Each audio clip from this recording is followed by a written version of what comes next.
Hola, es por la mañana. Hacia donde estamos enfocando la cámara se encuentra la mojonera. Ahí se alcanza a ver, si distinguen al fondo el cerro más azulado oscuro, la Curinda, pero exactamente atrás de esta lomita es la que le dicen la mesa, que es como una meseta chiquita, y ahí está el camino también viejo, si lo distinguen, por donde subían los burros, caballos con mercancías hacia la mojonera, o se bajaba con madera. Y bueno, pues aquel es el cerro de que era de Zacapu, que ahora es de otras personas que plantan aguacate. Y entonces ahí, de ahí a la izquierda, para allá está la mojonera, allá está el tecolote. Y vamos a recordar tiempos. Nos vamos a 1900, antes de 1900, y recordemos, esas fechas, vamos a poner como centro el 1900. Y en ese tiempo ya se decía en pueblos, en otros ranchos alrededor, se decía: ya nació la mojonera. Y muchos decían sí, pero sin tierras. Y es que no tenía tierras. Donde está el montón de piedras llamado mojonera, que nosotros le decimos lindero o punto divisorio, de ahí estaban las propiedades de Nahuatzen. Ese punto era la división de Nahuatzen, de Cherán, para lo de acá de Zacapu, y para las partes acá del lado de Naranja, Tiríndaro, y de las haciendas. Y precisamente tenemos a la vista la hacienda de Buenavista.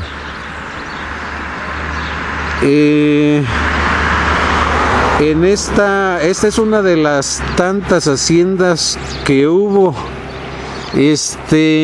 Pero aparte de hablar, decir de las haciendas, ¿por qué hablamos de las haciendas? ¿Qué tienen que ver con la mojonera?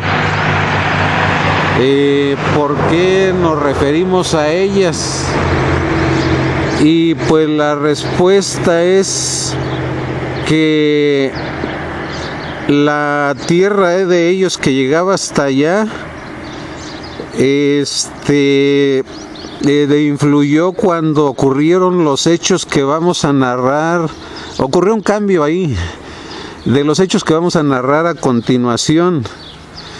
Para eso recordemos otra vez que cuando logró establecerse la mojonera, se los acabo de decir, no tenía tierras. Por ese motivo revisemos los acontecimientos como siguen, para tener una idea del por qué sirvió. Desde el dominio español sobre los indígenas que vivían en estas partes, recuerden que aquí nació la cuna, o fue la cuna de los purépechas, que ahora ya les decimos indígenas, pero eran los purépechas. Ese es su verdadero nombre. Aquí nació, allá para aquel lado, arriba del Malpais, ahí están las ruinas. Y bueno, ahí estuvieron el Zacapu Tecanendam. Pero en 1900 llegaron los españoles y dominaron completamente a todos los indígenas de por aquí. Unos corrieron para el lado de la meseta purépecha, desde el Nahuatzen para aquel lado. Unos se quedaron como los de Naranja y los de Tiríndaro, es origen indígena, bueno, purépecha pues. Y entonces, pero los dejaron sin tierras a ese Naranja, a ese Tiríndaro. Y a los que fueron a la meseta sí les quedó tierra, les respetaban una parte.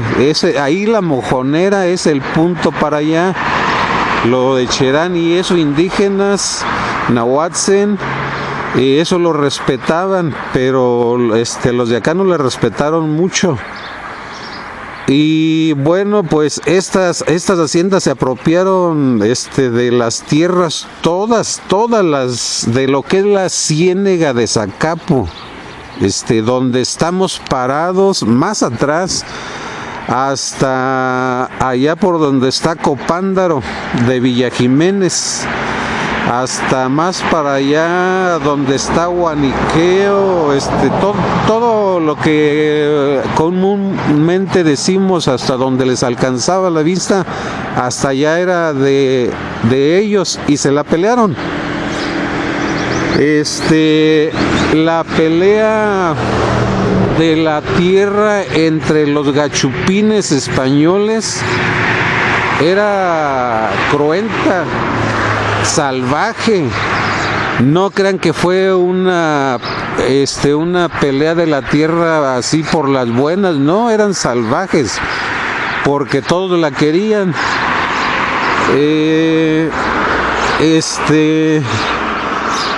Hubo muertes, hubo robos, hubo engaños, hubo saqueos para que quedarse con las tierras, las veían como muy prometedoras. Me estoy refiriendo desde el 1590 a unos años después. Pero más adelante se disecó toda la ciénaga, hicieron unos canales para que se fuera el agua y quedara disecada. Y obviamente que eso fue envidia más de las tierras porque eran muy productivas al inicio. Y la pelea se volvió más dura entre los gachupines españoles. Hubo hasta 20 haciendas, hasta 20 en toda esta parte, pero no todas al mismo tiempo. Había unas y después las vendían porque ya recibían amenazas de otros. Había otras y los amenazaban y las tenía que vender. Otras así a la fuerza se las quitaron. Total que era un pleito como si fueran perros y gatos. De estas haciendas, de estas tierras, y claro, obviamente que ponían la hacienda es donde viven los hacendados. Ahí lo que estamos viendo, ahí vivían hacendados con lujos de rey y con siervos o peones o esclavos, como le quieran decir, es lo mismo, nomás lo que cambia es el nombre, pero la condición de ellos era la misma. Vivir con lo mínimo indispensable, no tenían más, y trabajar todos los días de todas las semanas, desde que llegaron aquí, bueno, 1590 hasta después de 1920. Y bueno, nos vamos, hay un punto como especial muy importante, que es más o menos en 1880, es un periodo a 1924. Abarca parte del Porfiriato, que ya conocemos mucho del Porfiriato, entonces no hablaremos, pero y de la Revolución, que también ya sabemos que la Revolución pues peleó, entre otras cosas, con Emiliano Zapata. La verdad fue el que más peleó por las tierras. era el más puro de los luchadores, con su frase tierra y libertad. Y bueno, abarcó esos dos periodos, ahí en el 1910, del 1910 para adelante, revolución, 1910 para atrás, porfiriato, y las haciendas eran muy protegidas por el gobierno, o sea, estaban poderosísimas. Eso hay que tenerlo en cuenta, que eran muy poderosas, no se podía con ellas porque el porfiriato las protegía, y todos los gobiernos, eso lo notaremos después, eso es muy importante tenerlo en cuenta, que los gobiernos protegían a los hacendados, pues eran descendientes de gachupines españoles, y los que estaban en el gobierno también. Así que se protegían entre ellos, y a los indígenas no les hacían caso. Tenemos miles, incluso hasta ahora un presidente, el que está ahora, anda regresándoles tierras a los de Sonora, a los yaquis y bueno, todos los que están por allá. Entonces, y aquí pues entonces de ahí en este periodo de 1880 a 1924 fue un periodo bueno en cuanto a las perspectivas mojoneras, y precisamente en el año de 1899 los más que se hicieron más poderosos fueron los Noriega. Su papá Noriega, desde antes de 1899, empezó a apoderarse de la tierra. Fue cuando en los periodos antes de 1899 se empezó a disecar, y de ahí tuvo que ver mucho el papá Noriega, y tuvo dos hijos Noriegas. Y en 1989 esos hermanos Noriega, ya no el papá, sino los hermanos, empezaron a apoderar de las tierras disecadas, pues eran muy codiciadas por la producción. Producían como el doble de lo que produce una tierra normal, por los nutrientes que tenía con el agua. Y entonces los Noriegas empezaron por las malas, con trampas, con triquiñuelas, empezaron a apoderarse de todas las tierras. Es más, llegaron a apoderarse de 3/4 partes de todas las tierras que eran de las haciendas. Obviamente que a las demás haciendas les tocó de a un pedacito, pero no fue por las buenas, fue por las malas. Y claro, pues no les gustó a ninguna de las haciendas que había. No les gustó eso de los Noriega, son muy famosos. Después vamos a hablar de los Noriegas poquito, porque fueron muy cabezones. Vamos a apuntar la mirada hacia las haciendas Buenavista, Tarejero y El Cortijo. Esas seguían siendo haciendas, pero no estaban a gusto con los Noriega y se empezaban a juntar para echarle pleito a los Noriega. Y lo echaron, pelearon con los Noriega y empezaron a diezmar sus fuerzas porque había pérdidas de uno y pérdidas de los otros. Entonces los de Naranja y Buenavista empezaron a ver con buenos ojos eso. Empezaron como que le salió una luz de esperanza de que se despedazaran, y a lo mejor así lo pensaron más o menos, que se despedazaran las de las haciendas y así poder ellos tomar tierra. Ese Naranja y Tiríndaro indígenas, los otros no eran indígenas, ninguno, todos eran descendientes españoles. Y exactamente en 1915 surgió en Naranja un movimiento agrario, donde se juntaron Naranja, Tiríndaro, Tarejero y el Cortijo. Se juntaron para echarle el pleito a los Noriega. Los de Naranja y Tiríndaro, que casi no tenían tierras, pues les gustó porque estaban con las ideas pues de la tierra. De hecho, la trataron de pelear por la vía legal, pero nunca pudieron ganar. Y lo más relevante es que en 1921 Primo Tapia se puso vivo, se puso las pilas y pudo tener visión y dijo ese es un momento buenísimo porque los pleitos siguieron de matarse y de andar peleando, se quemaban las haciendas, se quemaban los sembradíos, era una pelea fea, y entonces él juntó amigos, parientes, otras organizaciones, se apoyaron en otras organizaciones del país y de aquí de los que se quisieran juntar de por aquí, que tuvieran interés de la tierra.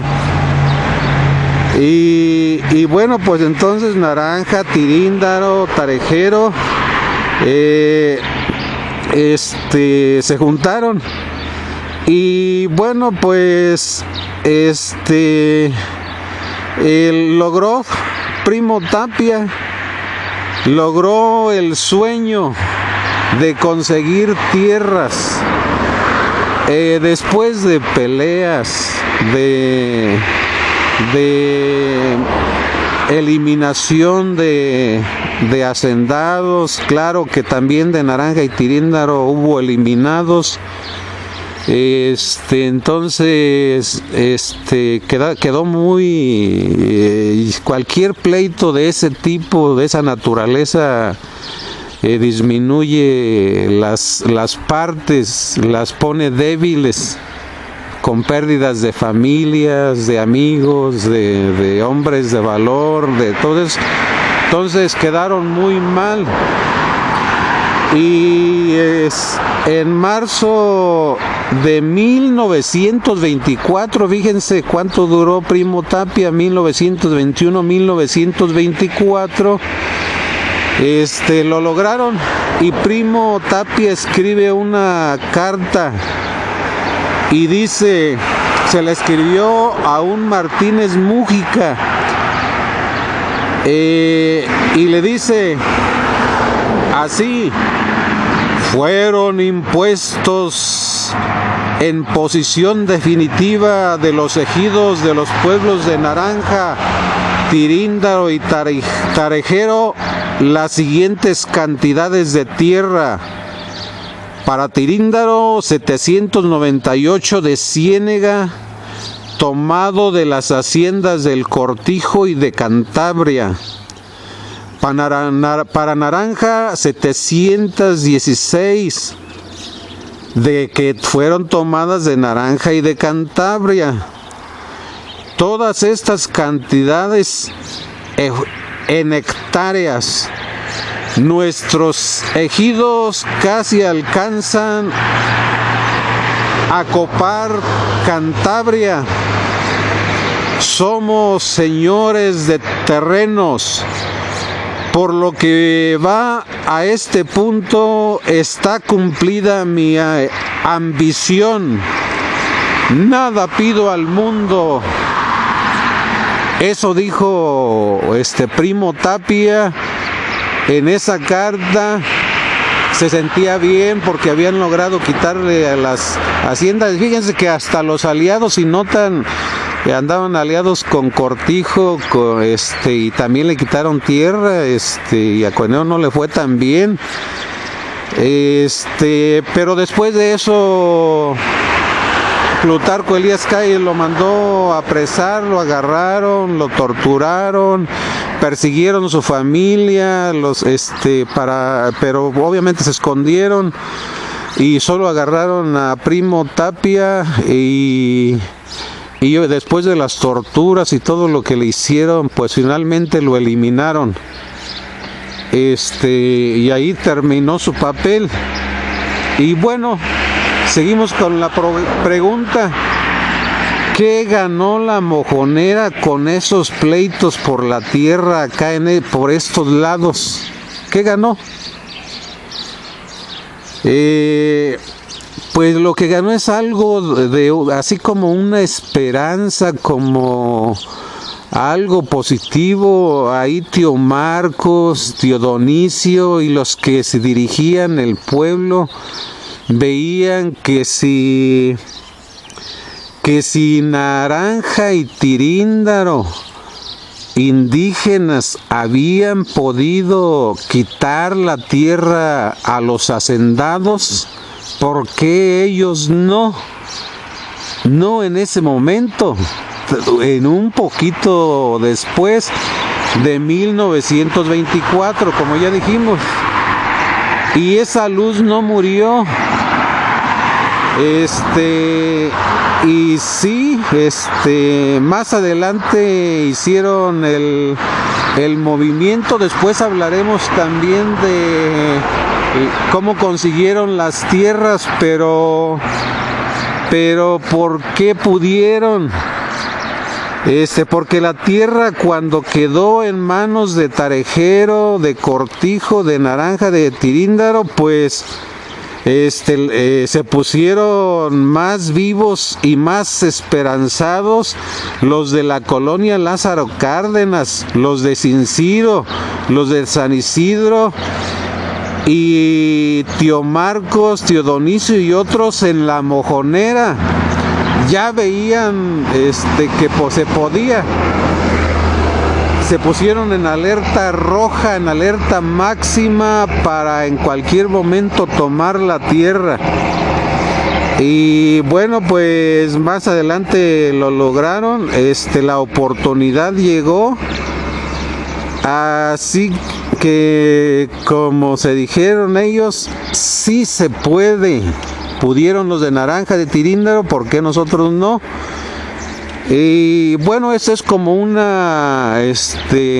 algo que sirvió. Lo que lo pasó aquí, dejó muy maltrechos, muy débiles a Naranja y a Tiríndaro, y posteriormente al Cortijo, y posteriormente vamos a ver que eso sirvió para la Mojonera. Por eso quisimos hablar de eso, que quede claro. Entonces aquí le paramos. Esperamos que quede ahí en sus mentes esa situación tan importante que parece que no tiene relación con la Mojonera, pero sí la tuvo. Y bueno, con esto terminamos. Le decimos adiós, que estén bien. Y hasta la próxima, desde aquí, a un lado de la hacienda de Buenavista, que obviamente que ya está cercada y no se puede uno meter. Pero ahí se alcanza a ver una toma muy buena. No pasaron muchos carros, lo cual nos permitió grabar. Que estén bien.